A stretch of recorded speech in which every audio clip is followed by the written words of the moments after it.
या देवी सर्वभूतेषु चंद्रघंटा रूपेण संस्थिता नमस्तस्यै नमस्तस्यै नमस्तस्यै नमो नमः।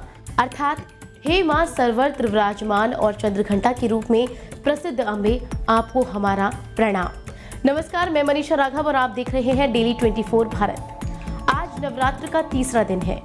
चंद्रघंटा देवी महादेवी का तीसरा दुर्गा स्वरूप है, जिनकी पूजा नवरात्र के तीसरे दिन की जाती है, जिनका नाम चंद्रघंटा है। अर्थात वो जिसके पास घंटी के आकार का आधा चंद्रमा है। उनकी तीसरी आंख हमेशा खुली रहती है, जो बुराई के खिलाफ लड़ाई के लिए उनकी सत तत्परता को दर्शाती है। इन्हें चंद्रघंटा, वृक्षवाहिनी और चंद्रिका के नाम से भी जाना जाता है। माता पार्वती से जुड़ी है देवी चंद्रघंटा की कथा। कहा जाता है कि कई वर्षों तक तपस्या करने के बाद माता पार्वती ने भगवान शिव से विवाह किया था। शादी के बाद माता पार्वती जब भगवान शिव की गुफा में पहुंची तो चारों तरफ कूड़ा और कचरा फैला हुआ था। सारी चीजें अस्त व्यस्त थी, मकड़ी के जाले लगे थे। गुफा को साफ करने के लिए तब माता ने झाड़ू उठाई और पूरी गुफा को साफ कर दिया। दिन बीतते गए और माता पार्वती ने गुफा को घर की तरह सजा दिया। इस दौरान एक राक्षस, जिसने ब्रह्मांड में अपनी जड़ें जमा रखी थी और माता पार्वती पर उसकी बुरी नजर थी, जिसका वध करने के लिए ही माता चंद्रघंटा का जन्म हुआ। कौन था वो ब्रह्मांड में अपनी जड़ें जमाने वाला राक्षस? राक्षस था तारकासुर, जिसने ब्रह्मांड में अपनी जड़ें जमा रखी थी। तारकासुर की बुरी नजर शिव परिवार पर थी। वो अपनी मृत्यु के वास्तविक कारण से पर्दा हटाने के लिए पार्वती पर बुरी नजर रखने लगा और वरदान था कि वो केवल शिव और माता पार्वती के जैविक पुत्र द्वारा ही मारा जा सकता है।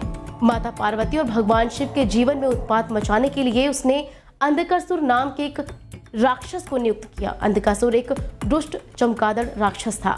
वो और उसकी सेना पार्वती पर आक्रमण करने आई। इन सबसे अनजान माता पार्वती अपने दैनिक कार्यों में लगी हुई थी और उसी समय शिव घोर तपस्या कर रहे थे।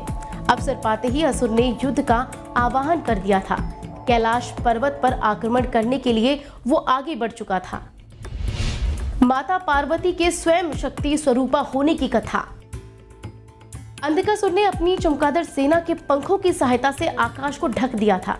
एक एक करके सभी क्रूर और दुष्ट चमगादड़ों ने शिव गणों पर आक्रमण करना शुरू कर दिया था। इससे पार्वती भयभीत हो गई थी। चमगादड़ पूरे शिवलोक को तहस नहस कर चुके थे।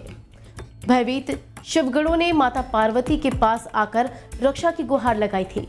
माता पार्वती ने शिव से सहायता मांगी, लेकिन शिव तपस्या में लीन थे। तब माता पार्वती को उनकी आंतरिक शक्ति के बारे में याद दिलाया गया था और कहा गया था कि वो स्वयं शक्ति स्वरूपा है। वो इस सृष्टि की रचनाकार है। तब मां पार्वती ने अंधकासुर से युद्ध करने का निर्णय लिया था। देवी चंद्रघंटा की उत्पत्ति की पूरी कथा। युद्ध करने के लिए मां पार्वती अंधेरे में बाहर निकल गई थी। घना अंधेरा होने के कारण कुछ दिखाई नहीं दे रहा था।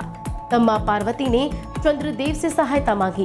चंद्रदेव को माता पार्वती ने अर्धचंद्र के रूप में अपने सिर पर धारण कर लिया था।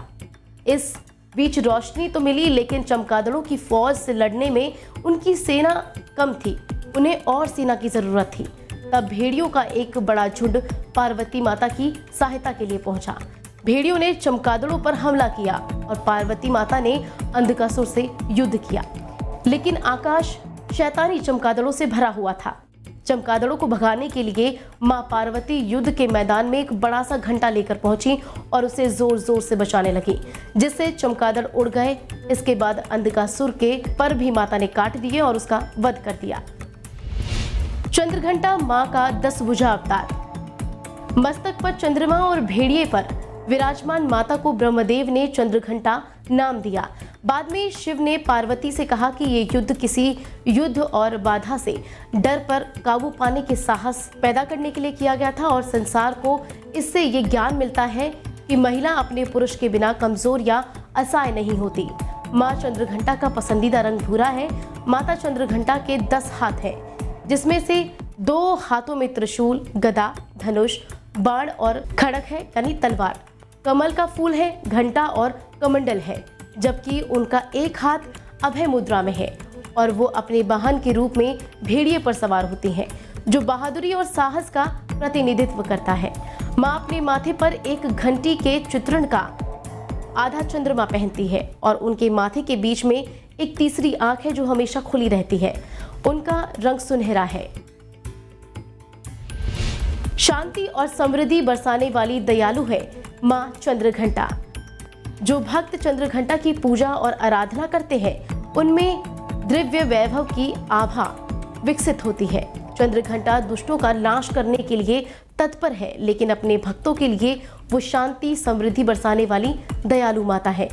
ऐसा माना जाता है कि उनके और राक्षसों के बीच जब युद्ध हुआ था, उस दौरान घंटी से जो गड़गड़ाहट की आवाज निकली थी उसे राक्षसों को पंगु और सुन्न कर दिया था।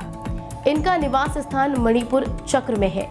फिलहाल के लिए बस इतना ही। आप सभी अपना बहुत ख्याल रखें और आप सभी को डेली 24 भारत की तरफ से नवरात्रि की हार्दिक शुभकामनाएं एवं बधाई।